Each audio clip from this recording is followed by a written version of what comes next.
Welcome to oasis class. आज मैं video लेके आया हूँ क्वाड्रेटिक इक्वेशन के एक्सरसाइज 4.2 का कंप्लीट सॉल्यूशन। तो यहाँ पहला क्वेश्चन है, find the roots of the following quadratic equation by factorisation. Roots find करना है हमको क्वाड्रेटिक इक्वेशन का। सबसे पहला क्वेश्चन है,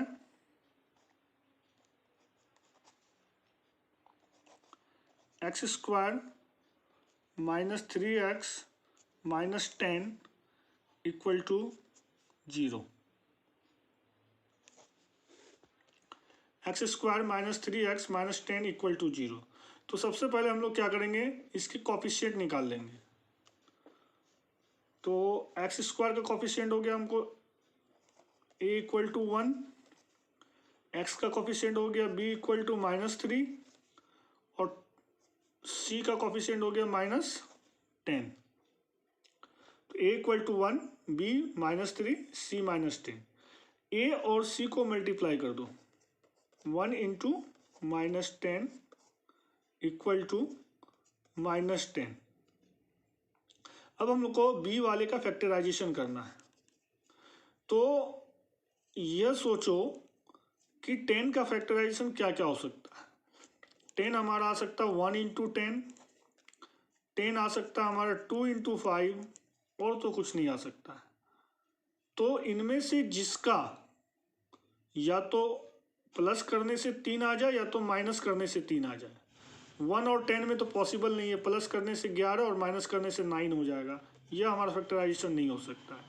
2 और 5 में अगर देखते हैं तो माइनस करने से 3 आ जाता है, तो हमारा फैक्टराइजेशन क्या आ गया, 2 और 5। तो अब हम लोग इसको इस तरह से लिखेंगे, एक्स स्क्वायर माइनस और 3 की जगह लिख देंगे हम लोग 5 माइनस 2 और इसके बाहर x लगा देंगे, क्योंकि ये 3x था, 3 का फैक्टराइजेशन 5 माइनस 2 आ गया और इसके बाहर x आ गया, -10 इक्वल टू 0। ठीक है, अब ब्रैकेट हटाएंगे अगर हम लोग तो हो जाएगा -5x प्लस 2x, प्लस इसलिए minus minus plus, -10 equal to 0। इसमें कॉमन कर लो और इसमें कॉमन कर लो। तो एक्स स्क्वायर -5x में कॉमन कैसे होगा, तो कॉमन देखो किस प्रकार होता है, एक्स स्क्वायर यानी x इंटू एक्स और 5x यानी 5 इंटू एक्स, दोनों में एक जैसा डिजिट क्या है, x और x, तो ये हो जाता है कॉमन। और जो कॉमन होता है उसको हम लोग बाहर निकाल लेते हैं, तो बच क्या गया, बच गया x और बच क्या गया इधर, बच गया -5। तो उसी तरह एक्स स्क्वायर और 5x का कॉमन में हमारा हो जाएगा x और बच जाएगा ये x -5। 2x और 10 में अगर हम लोग कॉमन निकालेंगे तो 2x को लिख सकते हैं 2 इंटू एक्स और 10 को लिख सकते हैं 2 इंटू 5, तो कॉमन हो जाएगा 2 और बच क्या गया x -5। तो इसका कॉमन हो जाएगा 2 और x -5। यहाँ पे हम लोग क्वेश्चन को वेरीफाई कर सकते हैं, अगर ये दोनों ब्रैकेट सेम आ रहा है तो यहाँ तक का प्रोसेस हमारा करेक्ट है। अब हम लोग क्या कर देंगे, ये दोनों जो सेम है इसकी जगह पे एक बार लिखेंगे और ये दोनों जो कॉमन है इसको एक जगह कर देंगे। तो अब जो वैल्यू आ गया x -5 into x plus 2 equal to 0, यह वैल्यू भी इक्वल टू 0 है और यह वैल्यू भी इक्वल टू 0 है। जब हम इसको अलग अलग सेपरेट करके इक्वल टू 0 करेंगे तो यह x की वैल्यू 5 देगा और यह x की वैल्यू -2 देगा। तो इसके दो रूट्स क्या क्या हो जाएंगे, एक हो जाएगा 5 और एक हो जाएगा -2। तो यह प्रोसेस है बाय फैक्टराइजेशन मेथड से क्वाड्रेटिक इक्वेशन को रूट्स निकालने का। अब इसमें हम लोग दूसरे क्वेश्चन की ओर चलते हैं। क्वेश्चन नंबर 2 है, इसमें 2x square plus x -6 equal to 0। 2x square plus x -6 equal to 0। तो इसमें a का वैल्यू हो गया 2, b का वैल्यू हो गया 1 और c का वैल्यू हो गया -6। उसी तरह हम लोग a और c को मल्टीप्लाई कर देंगे, तो 2 इंटू -6 कितना हो जाता है, 2 इंटू -6 -12। अब हम लोग -12 का फैक्टराइजेशन करेंगे, यह कैसे कैसे आ सकता है, -12 आ सकता है हमको 1 इंटू 12, आ सकता है 2 इंटू 6, आ सकता है 3 इंटू 4 ये आ सकता है, इसके अलावा तो कुछ आएगा नहीं। अब देखते हैं हम लोग किसका सम बी के कोफिशिएंट के इक्वल होगा, यानी 1 होगा। 12 और 1 को अगर जोड़ते हैं तो 13 और माइनस करते हैं तो 11, ये तो होगा नहीं। 6 + 2 8, 6 - 2 4, ये भी नहीं होगा। और 4 में 3 गया 1, हाँ ये हो जाएगा हमारा इसका फैक्टराइजेशन 12 का, 4 - 3। तो हम लोग इसको लिखेंगे 2x² + 4 - 3 और ब्रैकेट लगा देंगे x -6 = 0।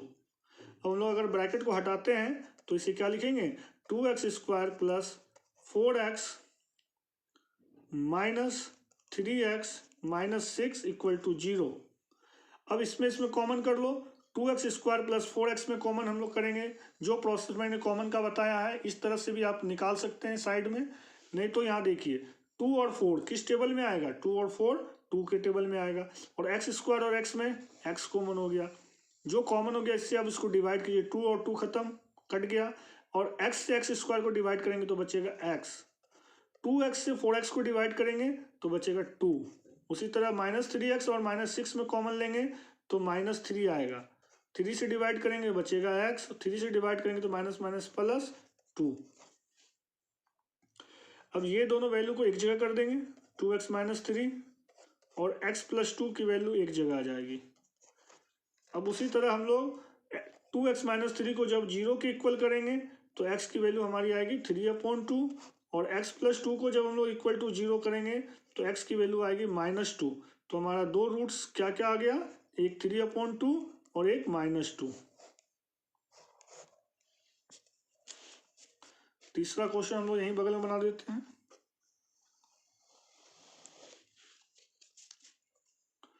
थर्ड क्वेश्चन है √2x² + 7x + 5√2 = 0। रूट में है तो इसे अगर हम लोग सिंपलेस्ट फॉर्म में करें, इसे इस सिचुएशन में भी, इस पद में भी हम लोग टर्म में भी बना सकते हैं, लेकिन थोड़ा सा इजी कर लेते हैं इसको। तो हम लोग क्या करते हैं, या चलो इसी टर्म में हम लोग बनाते हैं। तो a हो गया हमारा यहाँ पर √2, b हो गया 7 और c हो गया 5√2।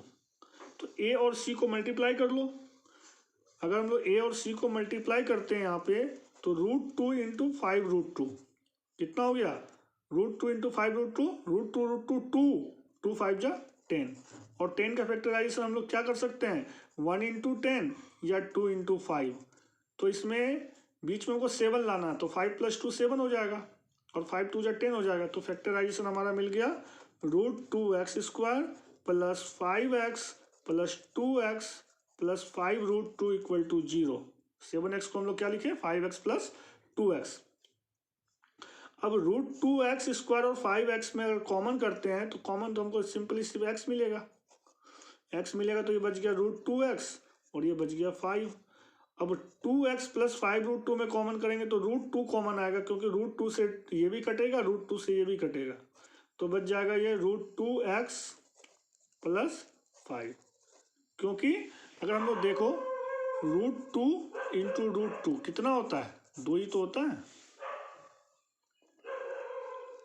अब ये दोनों वैल्यू को एक जगह कर देंगे हम लोग, x + √2, और यह वैल्यू को एक जगह कर देंगे √2x + 5 = 0। जब हम लोग x + √2 को इक्वल टू 0 करेंगे तो यह वैल्यू देगा x की वैल्यू -√2, और जब हम लोग √2x + 5 को इक्वल टू 0 करेंगे तो यह वैल्यू देगा -5/√2। और नीचे अगर √2 माइनस में अपॉन में है तो इसको हम लोग क्या कर देंगे, रैशनलाइजेशन कर देंगे, तो वैल्यू ये निकल जाएगा ये। तो इसका दो वैल्यू हम लोग लिख सकते हैं, -√2 और -5√2/2। तो इस तरह से हम लोगों ने 3 क्वेश्चंस देख लिए। चौथा नंबर जो क्वेश्चन है आपको खुद से भी ट्राई कर सकते हैं वीडियो को पॉज करके, नहीं तो मैं बता रहा हूँ। 2x² - x + 1/8 = 0।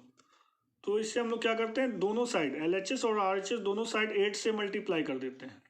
तो 8 2 जा 16x², सभी टर्म को 8 1 जा 8 और इसमें 8 8 कट गया 1 इक्वल टू 0। अब a इक्वल टू हो गया 16, b इक्वल टू हो गया -8 और c इक्वल टू 1। तो a इंटू सी कर देंगे हम लोग, तो 16 1 जा 16। 16 हम लोग कैसे लिख सकते हैं, 1 इंटू 16, 2 इंटू 8, 4 इंटू 4, बस ये लिख सकते हैं। तो अब हमको 8 लाना है, तो 4 + 4 8 हो जाएगा, सिंपल है। तो फैक्टराइजेशन हो जाएगा 16x² -4x + 1 इक्वल टू 0। अब इसमें अगर हम लोग कॉमन लेते हैं तो 16 और 4 के टेबल में आता है और x आता है, तो 4x कॉमन हो गया, 16x² -4x²। अगर आपको इस तरह से समझ में नहीं आता है तो आप फिर से ऐसे कर लीजिए, 16x² -4x में अगर हमको कॉमन निकालना है तो 16x² को हम लोग क्या लिख सकते हैं, 4 इंटू 4, x² को क्या लिख सकते हैं, x इंटू एक्स, और 4x को क्या लिख सकते हैं, 4 इंटू एक्स। तो दोनों में क्या मिल रहा है, एक 4 मिल रहा है और एक x मिल रहा है, तो 4x को हम लोग बाहर कर लेंगे तो बच गया क्या, 4x, और यहाँ कुछ नहीं बचा तो 1।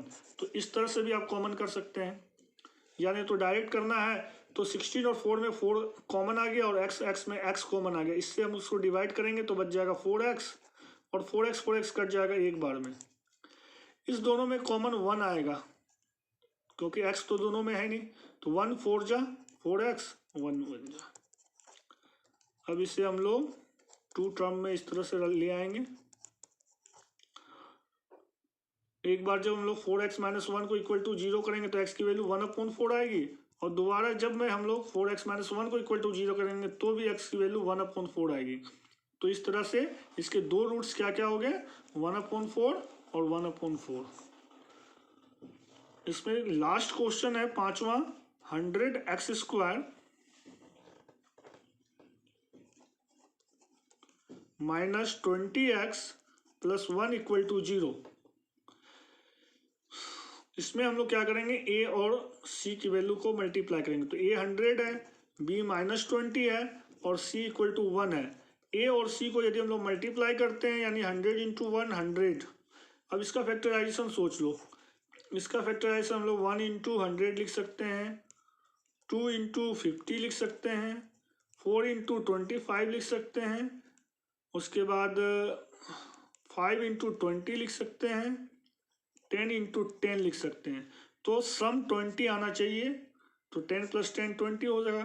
तो इसका फैक्टराइजेशन हम लोग कर लेंगे 100x² -10x -10x + 1 equal to 0। अब इसमें अगर कॉमन लेते हैं तो 100 और 10 किस टेबल में आता है, मैक्सिमम 10 के टेबल में, और x दोनों में है तो x भी कॉमन आ जाएगा। 10 से इसको डिवाइड करेंगे 10x, और 10x से 10x को डिवाइड करेंगे तो 1। 10 और 1 में कॉमन 1 आएगा, 1 से डिवाइड करेंगे तो 10x ही रहेगा, 1 से 1 को डिवाइड करेंगे तो 1 आएगा। इस तरह से हमारा इक्वेशन हो गया 10x - 1 × 10x - 1 इक्वल टू 0। एक बार जब हम लोग 10x - 1 को इक्वल टू 0 करेंगे तो x की वैल्यू हमें देगा 1/10, और दोबारा फिर जब हम लोग 10x - 1 को इक्वल टू 0 करेंगे तो यह भी x की वैल्यू 1/10 देगा। तो हमारा इसका दो रूट 1/10 और 1/10 हो जाएगा। तो इस तरह से हम लोग फैक्टराइजेशन मेथड से एक नंबर में पांचों क्वेश्चन को देखें। और हम लोग बढ़ते हैं क्वेश्चन नंबर 2 की ओर। क्वेश्चन नंबर 2 में बोल रहा है कि एग्जाम्पल 1 में 2 क्वेश्चन है, एनसीईआरटी बुक के एग्जाम्पल नंबर 1 में 2 क्वेश्चन है, उनको सॉल्व करो फैक्टराइजेशन मेथड से। तो क्वेश्चन नंबर 1 जो है हमारा वह है, कह रहा है जॉन एंड जीवंती, ठीक है, टुगेदर हैव 45 मार्बल्स, यानी जॉन और जीवंती के पास दोनों को मिलाकर कंबाइन रूप से 45 मार्बल्स है, ठीक है। तो जब भी हम लोग इस तरह की क्वाड्रेटिक इक्वेशन को सॉल्व करेंगे और दोनों के पास मिलाकर कुछ है, वैल्यू है, तो उनमें से किसी एक को x मान लेंगे। तो या तो जॉन के पास x मार्बल्स मान लो, या तो जीवंती के पास x मार्बल मान लो। तो हम लोग सॉल्यूशन करते हैं और मान लेते हैं कि जॉन के पास x मार्बल था। Let John has x marble. तो जीवंती के पास कितना बच जाएगा, सिंपल सी बात है, अगर हम लोग 10 रुपये किसी के पास है और इसको दो लोगों में बांट रहे हैं, एक को अगर हम लोग 6 रुपये दे रहे हैं तो दूसरे को कितना देंगे, 10 - 6 यानी 4 रुपीज़ देंगे। तो अगर हम लोग को एक वैल्यू मालूम है तो दूसरा वैल्यू कैसे निकालेंगे, दूसरा वैल्यू हम लोग 45 - x मार्बल कर देंगे, क्योंकि दोनों को मिलाकर 45 मार्बल्स को हमको जॉन और जीवंती में डिस्ट्रीब्यूट करना है। जॉन को अगर x दिए तो जीवंती को 45 - x देंगे। जैसे हम लोग 10 रुपये को 2 में डिस्ट्रीब्यूट कर रहे हैं, एक को 6 दे रहे हैं तो दूसरे को 10 - 6 दे रहे हैं। तो उसी तरह जॉन को अगर x मार्बल देंगे तो जीवंती को कितना देना होगा, 45 - x। अब क्या बोल रहा है कि बोथ ऑफ देम, दोनों ने क्या किया, लॉस्ट 5 मार्बल्स ईच, दोनों ने 5-5 मार्बल खो दिए। तो लॉस्ट 5 मार्बल्स ईच। तो अब जॉन के पास कितने मार्बल बच गए, जॉन हैज 5 मार्बल खो दिए, x - 5 मार्बल्स। जॉन के पास कितने मार्बल्स बचे, x - 5। और जीवंती के पास कितने बचे, जीवंती भी 5 मार्बल्स खो दिया, 45 था तो बचा 40 - x। अब बोल रहा है and the product of number of marbles they now have, यानी जो मार्बल्स उनके पास बचे उनका जो प्रोडक्ट है वह 124 है। तो अकॉर्डिंग टू क्वेश्चन अगर हम लोग चलते हैं, दोनों का प्रोडक्ट x - 5 इंटू 40 - x, दोनों का प्रोडक्ट वैल्यू आ रहा है 124। तो अब इससे हम लोग इसको सॉल्व करके फैक्टराइजेशन मेथड से रूट्स की वैल्यू निकाल लेंगे। तो एक बार x से दोनों को मल्टीप्लाई कर दो, x into 40x, x into -x, x into minus ही होगा, -x², -5 से मल्टीप्लाई करो, -5 into 40 -200, -5 into -x +5x equal to 124। x से 40 को मल्टीप्लाई किए 40x, x से x को मल्टीप्लाई किए -x², -5 से 40 को मल्टीप्लाई किए -200, -5 से -x को मल्टीप्लाई किए +5x। इस तरह के सॉल्यूशन को करने के लिए हम लोग 4.1 में के एक्सरसाइज में देख चुके हैं इस तरह के क्वेश्चंस को, इस तरह को हम लोग कैसे सॉल्व करेंगे। जिनका ये सब सारा चीज़ छूट गया, मैं डिस्क्रिप्शन में लिंक डाल दूंगा, वहाँ से पहले जाके आप लोग 4.1 का इंट्रो वीडियो और सॉल्यूशन वीडियो देख लीजिएगा, तो ये चीज़ आपका क्लियर हो जाएगा अगर इसमें किसी भी तरह का प्रॉब्लम आ रही है तो। अब हम लोग क्या करेंगे, इसे स्टैंडर्ड फॉर्म में लिखेंगे। स्टैंडर्ड फॉर्म में कैसे लिखते हैं, तो ax² + bx + c = 0। Standard form क्या होता है हमारा, ax² + bx + c = 0, यानी x² की वैल्यू को पहले, मिडिल में x की वैल्यू को और नंबर्स को लास्ट में, c की वैल्यू को लास्ट में रखेंगे।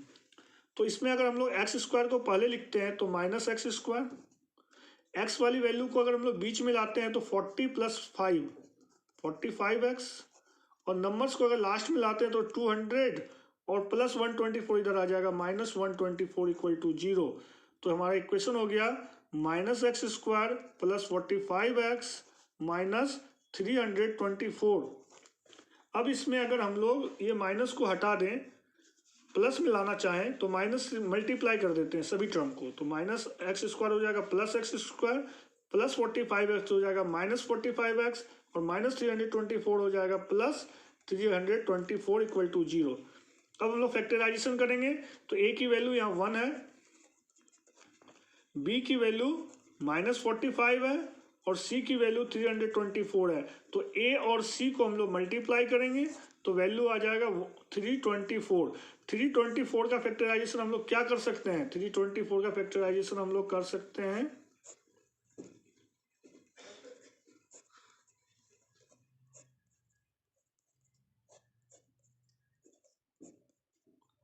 हम लोग 324 का फैक्टराइजेशन कुछ इस तरह से कर सकते हैं।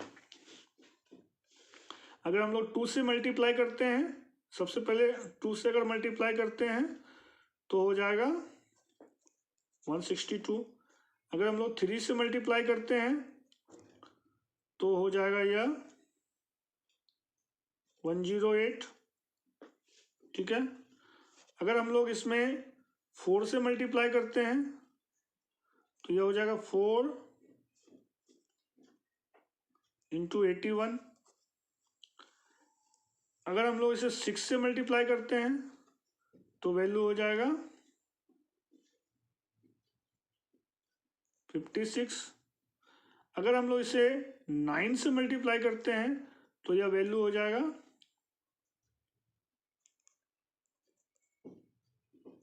36। और अगर हम लोग इसे 12 से मल्टीप्लाई करते हैं, देखो इस तरह से थोड़ा सा ये लॉन्ग पीरियड में जा रहा है, लॉन्ग मेथड में जा रहा है। तो ऐसा हम लोग करते हैं कि इसी से हम लोग फैक्टराइजेशन निकाल लेते हैं। तो यहाँ देखो, अगर ऊपर के 3 टर्म को मल्टीप्लाई करते हैं तो 3 2 जा 6 2 जा 12, और नीचे के 3 टर्म को मल्टीप्लाई करते हैं तो आ जाता है 3 3 जा 9 3 जा 27। दोनों को अगर ऐड करेंगे तो 39 होता, 45 नहीं हो रहा है। तो हम लोग थोड़ा सा पैटर्न को चेंज करते हैं यहाँ पे, ठीक है। तो हम लोग ले लेते हैं 3 3 जा 9 9 2 जा 18 और 18 18 36। तो ये भी नहीं हो रहा है, पैटर्न को और चेंज करो। तो हम लोग यहाँ पैटर्न ले लेते हैं 2 2 जा 4 3 जा 12 3 जा 36 और 3 3 जा 9, 36 प्लस 9 45। तो इसका फैक्टराइजेशन हो जाएगा हमारा x square minus 36x minus 9x plus 324 equal to 0। तो मैं इस तरह से इसलिए आपको बता रहा हूँ कि हर तरह की पॉसिबिलिटीज आप चेक कीजिए। अगर इससे डिफ़िकल्ट लग रहा है इस मेथड से, तो आप इस मेथड से भी ट्राई कर सकते हैं। कुछ होता है, कुछ एग्जाम्पल्स ऐसे होते हैं कि किसी में डिफ़िकल्ट होगा तो दूसरे से हम लोग ट्राई कर लेते हैं। तो अब हम लोग इसका क्या करते हैं, कॉमन लेते हैं। x और 36x का अगर कॉमन लेते हैं तो कॉमन हमारा आ जाएगा x, क्योंकि नंबर्स तो दोनों में है ही नहीं। तो x कॉमन आएगा सिर्फ, तो x कॉमन आएगा तो एक x बचा, और x कॉमन आएगा तो यहाँ 36 बचेगा। 9 और 324 में अगर हम लोग कॉमन लेते हैं तो हमारा कॉमन 9 आ जाएगा, क्योंकि 9 से ये कट रहा है। कितने बार में कट रहा है, 36 बार में। तो हम लोग इसको क्या कर देंगे, 9 से डिवाइड करेंगे तो ये बचेगा x, और 9 से इसको डिवाइड करेंगे तो ये आएगा 36। अब दोनों कॉमन को एक जगह कर लो, x माइनस 9, और दोनों नंबर्स ब्रैकेट को भी एक जगह कर लेंगे, x माइनस 36। तो अब हमारा वैल्यू क्या आ जाएगा, x माइनस 9 को जब इक्वल टू 0 करेंगे तो x की वैल्यू यह देगा 9, और जब x माइनस 36 को हम लोग इक्वल टू 0 करेंगे तो x की वैल्यू देगा 36। तो x हम लोग क्या माने थे, x माने थे हम लोग जॉन के पास मार्बल की संख्या को। तो जॉन के पास अगर हम लोग 9 मार्बल मानते हैं कि 9 मार्बल है, तब हमारा आंसर क्या होगा, जीवंती के पास 36 मार्बल होगा। 45 माइनस 9 यानी 36 मार्बल। एक आंसर हमारा, अगर 9 को लेके चलते तो ये आएगा। अगर 36 मार्बल हम लोग जॉन को देते हैं कि जॉन के पास 36 मार्बल है, तब जीवंती के पास कितना मार्बल आएगा, तब हमारे जीवंती के पास आ जाएगा 45 माइनस 36 यानी 9 मार्बल्स। तो इसके दो तरह के आंसर्स हमारे पास आएंगे। एक अगर हम लोग 9 लेंगे तो 36, दोनों मिला के 45 हुआ, और एक 36 लेंगे तो 9 आएगा। तो इस तरह से यह क्वेश्चन नंबर एग्जाम्पल 1 का क्वेश्चन नंबर सॉल्व होता है। इसको थोड़ा सा आप लोग ध्यान से देखिएगा क्वेश्चन को। उसके बाद क्वेश्चन नंबर 2 एग्जाम्पल में ही है कि कॉटेज इंडस्ट्री, एक कॉटेज इंडस्ट्री एक उद्योग है, produce a certain number of toy in a day. वो क्या करता है, कुछ नंबर्स टॉय का सर्टेन नंबर, निश्चित संख्या कितना भी जो है एक दिन में प्रोड्यूस करता है अपने इंडस्ट्री में। The cost of production of each toy, एक टॉय का जो प्रोडक्शन है, was found to be 55 minus the number of toy produce in a day. तो बोल रहा है कि एक टॉय का जो वह कॉस्ट फिक्स करता है, वो किस प्रकार फिक्स करता है कि जितना वह प्रोड्यूस कर रहा है एक दिन में, ठीक है, जितना वह प्रोड्यूस कर रहा है एक दिन में इच टॉय, उसके नंबर में अगर तुम 55 माइनस कर दो, जितना वह एक दिन में प्रोड्यूस कर रहा है टॉय, उसके नंबर में अगर 55 माइनस कर दो तो यह तुमको निकल जाएगा एक टॉय का कॉस्ट ऑफ प्रोडक्शन। नहीं आया समझ में? ऐसे समझो, अगर हम लोग मान लें यहां पर let the toys produce in that day, in a day या इन दैट डे, अगर हम लोग मान लें कि वह एक दिन में x ट्वाइस प्रोड्यूस करता है, be x, let the toy produce in that day be x, तो कॉस्ट ऑफ ईच टॉय, ठीक है, तो एक टॉय का कॉस्ट कितना पड़ जाएगा, तो बोल रहा 55 माइनस एक्स। अब आया समझ में, बोल रहा है कि एक टॉय का कीमत, एक टॉय सॉरी, अगर मान लो एक पार्टिकुलर डे में वह एक्स टॉय को प्रोड्यूस कर रहा है, तो एक टॉय का कीमत कितना होगा, 55 माइनस उस दिन प्रोड्यूस होने वाले टॉय की संख्या। तो अगर हम लोग मान लेते हैं कि कोई एक चीज़ है, ठीक है, कोई एक थिंग है, वह एक का दाम 20 है और हम इस चीज़ को 100 परचेज कर रहे हैं, 100 खरीद रहे हैं, तो क्या करेंगे, नंबर ऑफ थिंग्स और जो एक का कीमत है दोनों को मल्टीप्लाई कर देंगे तो टोटल कॉस्ट निकल जाएगा। तो उसी तरह हम लोग ये नंबर्स है एक्स और एक का कीमत दिया हुआ है, तो दोनों को मल्टीप्लाई करेंगे तो टोटल कॉस्ट ऑफ प्रोडक्शन निकल जाएगा। अकॉर्डिंग टू क्वेश्चन अगर हम लोग टोटल कॉस्ट ऑफ प्रोडक्शन निकालते हैं, total cost of production that day, तो वह बता रहा कितना है, 750 रुपीज। और टोटल कॉस्ट ऑफ प्रोडक्शन हम लोग कैसे फाइंड कर सकते हैं, दोनों को मल्टीप्लाई करके, x into 55 minus x equal to 750।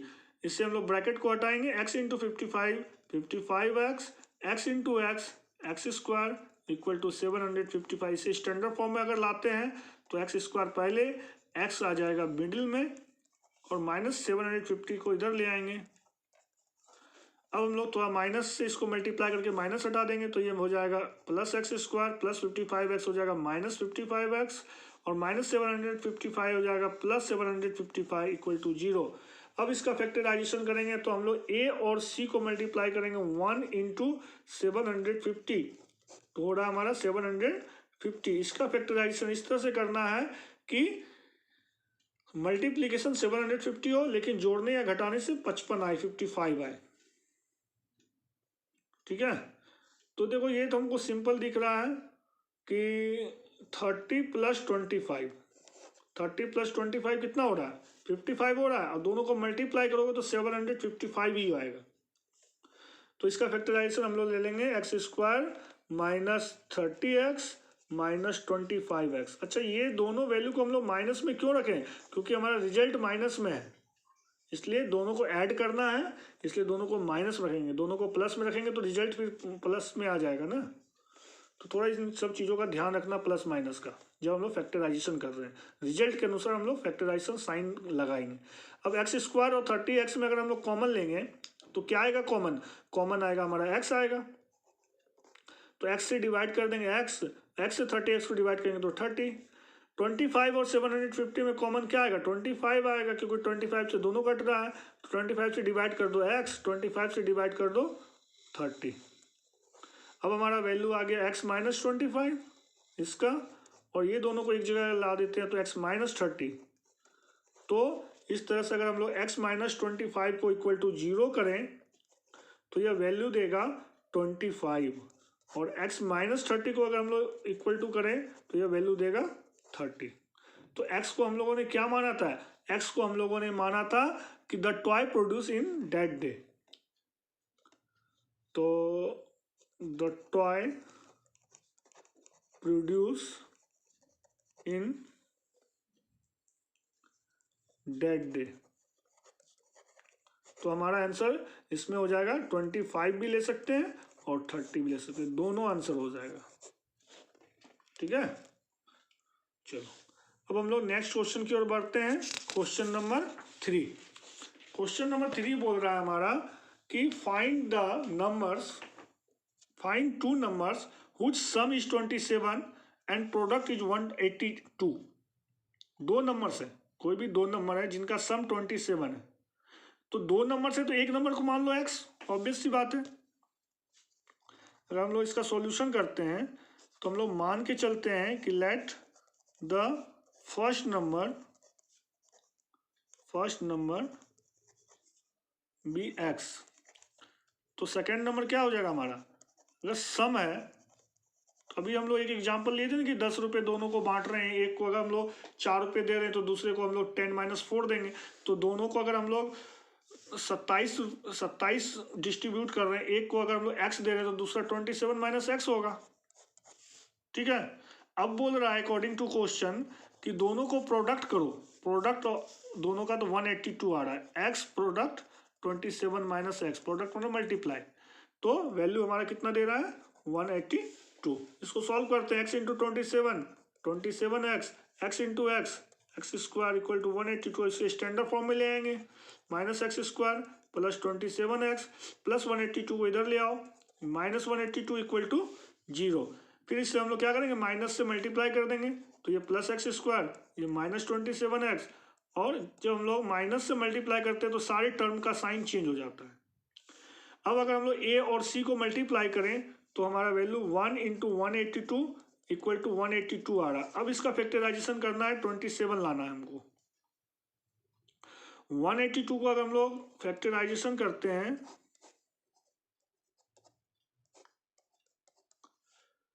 तो 7 2 जा 14, 14 प्लस 13 27, तो आ जाएगा x square minus 14x minus 13x plus 182 equal to 0। x और 14x में कॉमन x आएगा, x से डिवाइड करेंगे तो x बचा, और x से इसको डिवाइड करेंगे तो 14 आएगा। 13 और 182 का फैक्टराइजेशन 13 ही आएगा, 13 से डिवाइड करेंगे तो x, और 13 से इसको डिवाइड करेंगे तो 14 आएगा। तो x माइनस 13 एक जगह आ जाएगा, और x माइनस 14 एक जगह आ जाएगा। तो अगर अब हम लोग x माइनस 13 को इक्वल टू 0 करें तो x की वैल्यू ये क्या देगा 13 देगा, और x माइनस 14 को इक्वल टू 0 करें तो x की वैल्यू क्या देगा 14 देगा। तो हम लोगों ने क्या मान के चला था, फर्स्ट नंबर 13, फर्स्ट नंबर अगर हम लोग 13 लेते हैं तो सेकेंड नंबर क्या हो जाएगा 14 ही आएगा। ये हमारा इसका आंसर हो गया। नेक्स्ट क्वेश्चन है क्वेश्चन नंबर 4। क्वेश्चन बोल रहा है फाइंड 2 कंज्यूकेटिव पॉजिटिव इंटीजर्स। देखो कंज्यूकेटिव नंबर्स, ये पिछले एक्सरसाइज में भी आया था। कंज्यूकेटिव मतलब होता है लगातार, ठीक है, जैसे 1 के बाद 2, 2 के बाद 3, 3 के बाद 4, 4 के बाद 5, ये कंज्यूकेटिव नंबर है। तो 1 के बाद 2 कैसे आ रहा है, +1 करने के बाद 2 से 3 कैसे आ रहा, +1 करने के बाद 3 से 4 कैसे आ रहा, +1 करने के बाद 4 से 5 कैसे आ रहा, +1 करने के बाद। तो अगर हमको एक नंबर पहला नंबर मालूम हो तो दूसरा नंबर कैसे फाइंड कर सकते हैं, +1 करने के बाद। तो हम लोग इसमें क्या सॉल्यूशन में मान लेंगे, सॉल्यूशन में हम लोग पहले मान लेंगे let the first number be x, let the first number be x. तो सेकेंड नंबर ऑब्वियस है क्या हो जाएगा, सेकेंड नंबर हमारा हो जाएगा x प्लस 1। अब बोल रहा सम ऑफ हुज स्क्वायर, अगर x को स्क्वायर कर दो, x को स्क्वायर कर दो यानी x स्क्वायर, और x प्लस 1 को भी स्क्वायर कर दो यानी x प्लस 1 का स्क्वायर, दोनों का सम। अकॉर्डिंग टू क्वेश्चन ये क्या बोल रहा है कि x का स्क्वायर प्लस x प्लस 1 का स्क्वायर, दोनों का सम कितना आ रहा है 365। ये आइडेंटिटी में सेट हो जाएगा, a प्लस बी का होल स्क्वायर। तो सेट कर दो, a प्लस बी का whole square, A square plus B square plus 2ab equal to 365, x square plus x square 2x square, 2x into x into 1 यानी 2x, 1 का square 1, 365 को इधर ले आओ माइनस 365। तो अब ये जो वैल्यू आ रहा है हमारा 2x square plus 2x minus 364, हम लोग देख रहे हैं कि तीनों टर्म 2 के टेबल में आ रहा है। तो 2 से हम लोग उसको डिवाइड कर दो, सभी टर्म को 2 से इसको डिवाइड करेंगे तो एक्स स्क्वायर, 2 से इसको डिवाइड करेंगे तो x, और 2 से इसको डिवाइड करेंगे 2 1 जा 2, 16 2 8 जा 16 182। अब हमारा फैक्टराइजेशन 182 का करना है फैक्टराइजेशन, तो फैक्टराइजेशन देखते हैं हम लोग। तो 14 माइनस 13 कर दो, 14 minus 13, x square plus 14x minus 13x minus 182 equal to 0। X square plus 14x में अगर हम लोग कॉमन लें तो x कॉमन आएगा, तो बच जाएगा x प्लस 14, 13 और 182 में अगर कॉमन लेंगे तो 13 आएगा, तो बच जाएगा x प्लस 14। तो हमारा वैल्यू आ गया x minus 13 into x plus 14 equal to 0। जब हम लोग x माइनस 13 को इक्वल टू 0 करेंगे तो x की वैल्यू यह देगा 13, और जब x प्लस 14 को इक्वल टू 0 करेंगे तो ये x की वैल्यू देगा माइनस 14। तो ये जो क्वेश्चन था इसमें कंजुगेटिव पॉजिटिव इंटीजर्स है और ये वैल्यू क्या आ रहा है, निगेटिव आ रहा है, तो यह पॉसिबल नहीं है, इट इज नॉट पॉसिबल। ये जो हमारा आंसर है माइनस 14, यह आंसर पॉसिबल ही नहीं है। तो आंसर हम लोग क्या लेंगे, x की वैल्यू 13, यानी फर्स्ट नंबर हम लोग ले लेंगे, फर्स्ट नंबर ले लेंगे 13। तो कंजुगेटिव सेकंड नंबर क्या आ जाएगा, तो 13 के बाद 14 आएगा, तो इसके दो आंसर हो जाएंगे 13 एंड 14। अब हम लोग नेक्स्ट क्वेश्चन की ओर चलते हैं, क्वेश्चन नंबर 5। क्वेश्चन नंबर 5 बोल रहा है the altitude of right triangle. सबसे पहले हम लोग देखते हैं राइट एंगल ट्राइंगल बोल रहा है, ये क्वेश्चन में क्या बोल रहा है, right angle triangle. Right angle triangle जो होता है ये होता है राइट एंगल ट्राइंगल, इसमें यह हाइपोटेनस h होता है, यह परपेंडिकुलर p होता है और यह बेस b होता है, और इसमें एक स्पेशल रिलेशन होता है। क्या रिलेशन होता है, पाइथागोरस महोदय ने बताया था, h स्क्वायर बराबर p square plus b square. यह स्पेशल रिलेशन होता है राइट एंगल ट्राइंगल में, किसी ट्राइंगल में यह नहीं होता रिलेशन, सिर्फ इसी ट्राइंगल में होता है। तो इसमें बोल रहा है altitude of right triangle is 7 centimetre less than, altitude जो है इसका ये राइट एंगल ट्राइंगल का, ये 7 centimetre less than it's base, base से। तो थोड़ी देर के लिए हम लोग मान लें बेस x है, तो एल्टीट्यूड कितना हो जाएगा 7 centimetre less than x minus 7 centimetre, और हाइपोटेनस ये 13 दिया, तो आ तो गया तीनों की वैल्यू। तो हम लोग मान लेंगे, इसमें सॉल्यूशन करेंगे कि let the base be x centimetre. तो हमारा एल्टीट्यूड हो जाएगा लेस देन 7, तो x माइनस 7 सेंटीमीटर, और हमारा हाइपोटेनस h की वैल्यू दिया हुआ है 13 सेंटीमीटर। ये फॉर्मूला हम लोग अप्लाई कर देंगे अकॉर्डिंग टू क्वेश्चन, पाइथागोरस महोदय ने जो बताया था हमारा, h square equal to p square plus b square. तो h स्क्वायर ले लेंगे हम लोग 13 का स्क्वायर, p स्क्वायर ले लेंगे हम लोग x माइनस 7 का स्क्वायर, और b स्क्वायर यहाँ ले लेंगे x का स्क्वायर। अब हम लोग इसमें आइडेंटिटी सेट करेंगे, 13 का स्क्वायर यहाँ हो गया 169, x माइनस 7 का होल स्क्वायर हो जाएगा a square plus b square minus 2ab plus x square. 169 equal to x square plus x square 2x square, इसे हम लोग सॉल्व करेंगे, 2 से बन जा 14x, और लास्ट में हम लोग नंबर स्टैंडर्ड फॉर्म के लिए 7 से बन जा 49। अब 169 को उधर भेज दो, तो हमारे वैल्यू हो जाएगा 2x square minus 14x plus 49 minus 169 equal to 0। इसे अगर हम लोग सॉल्व करते हैं तो 49 169 चला गया, तो बन जाएगा 120 इक्वल टू 0। 2 के टेबल में तीनों टर्म आ रहा है, तो 2 से डिवाइड कर दो, 2 बन जा 2, 2 से बन जा 14, 2 16 जा। अब इसका हम लोग को फैक्टराइजेशन करना है, तो फैक्टराइजेशन इसका हो जाएगा हम लोग को x square minus 12x plus 5x minus 60 equal to 0। 12 में 5 या 7, 12 5 या 60, इसमें कॉमन कर लो तो x माइनस 12, इसमें कॉमन कर लो तो 5 कॉमन हो जाएगा, x माइनस 12 इक्वल टू 0। तो हमारा ये सॉल्यूशन जो इक्वेशन आ रहा है x plus 5 into x minus 12 equal to 0। जब हम लोग x प्लस 5 को इक्वल टू 0 करेंगे तो ये x की वैल्यू देगा माइनस 5, और जब हम लोग x माइनस 12 को इक्वल टू 0 करेंगे तो ये x की वैल्यू देगा 12।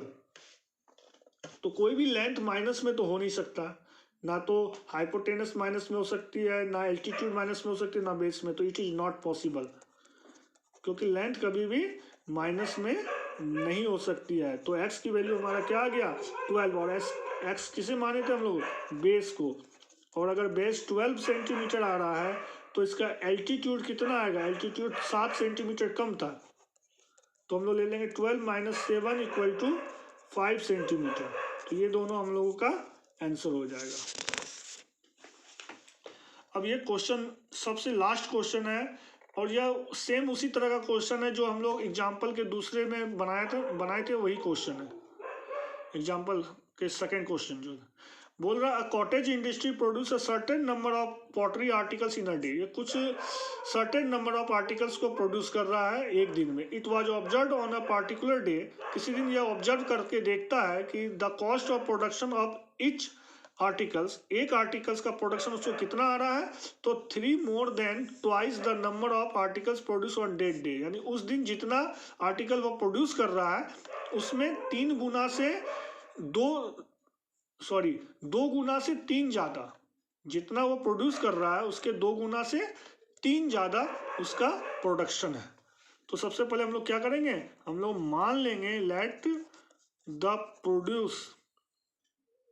The article produce on that day be x, तो कॉस्ट ऑफ ईच आर्टिकल्स कितने हो जाएगा, तो बोल रहा है ट्वाइस, 2 गुना से 3 ज़्यादा, 2x + 3 इतना रुपीज हो जाएगा। तो टोटल प्रोडक्शन हम लोग निकाल लेंगे, तो टोटल कॉस्ट या टोटल प्रोडक्शन इसका हो जाएगा, दोनों को हम लोग क्या कर देंगे, मल्टीप्लाई कर देंगे, एक का दाम और टोटल नंबर्स को मल्टीप्लाई अकॉर्डिंग टू क्वेश्चन। तो बोलता है कि अगर दोनों को हम लोग मल्टीप्लाई करते हैं तो वैल्यू आता है हमारा 90 रुपीज, क्वेश्चन में बोल रहा है। तो इसको सॉल्व करते हैं, x into 2x 2x, x into 3 sorry x into 2x 2x square और x into 3 3x equal to 90, 90 को इधर ले आओ, 2x square plus 3x minus 90, ये आ गया स्टैंडर्ड फॉर्म में। अब हम लोग इसको फैक्टराइजेशन कर देंगे, तो 2 इंटू 90 180, ठीक है, 180 को हम लोग को फैक्टराइजेशन करना है जिसका सम 183 हो और मल्टीप्लाई 180 हो, क्या हो सकता है, तो 180 का हम लोग को करते हैं तो 15 माइनस 12 3 होता है, 15 और इंटू 12 180 हो जाता है, 2x square plus 15x minus 12x minus 90 equal to 0। तो इसमें हम लोग कॉमन क्या लेंगे, कॉमन हम लोग लेंगे x, और इसमें कॉमन आ जाएगा 12 नहीं आएगा, 6 आएगा, 6 आ जाएगा, तो 6 2 जा 12, 6 15 जा 90,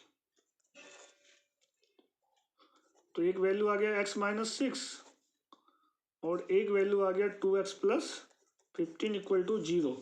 जब हम लोग x माइनस 6 को इक्वल टू 0 करेंगे तो ये वैल्यू दे देगा 6, और जब हम लोग 2x प्लस 15 को 0 करेंगे तो x की वैल्यू दे देगा -15/2, और यह वैल्यू हो जाएगा not possible, it is not possible.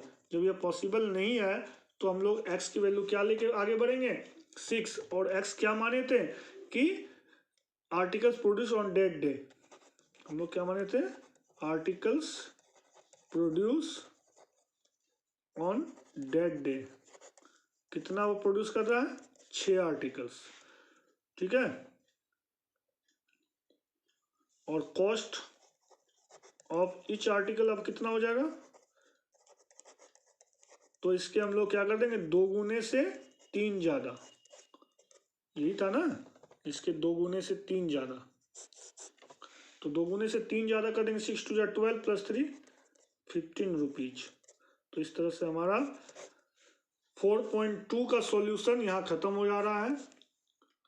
अगर आप लोगों को वीडियो अच्छी लग रही है, हेल्पफुल लग रही है, तो प्लीज़ इसे दबाकर शेयर करें, लाइक करें और कुछ ना कुछ अपनी राय जरूर दें। अगर अच्छा लग रहा है तो उसमें भी राय दें, और अच्छा नहीं लग रहा है तो उसमें भी राय दें। धन्यवाद।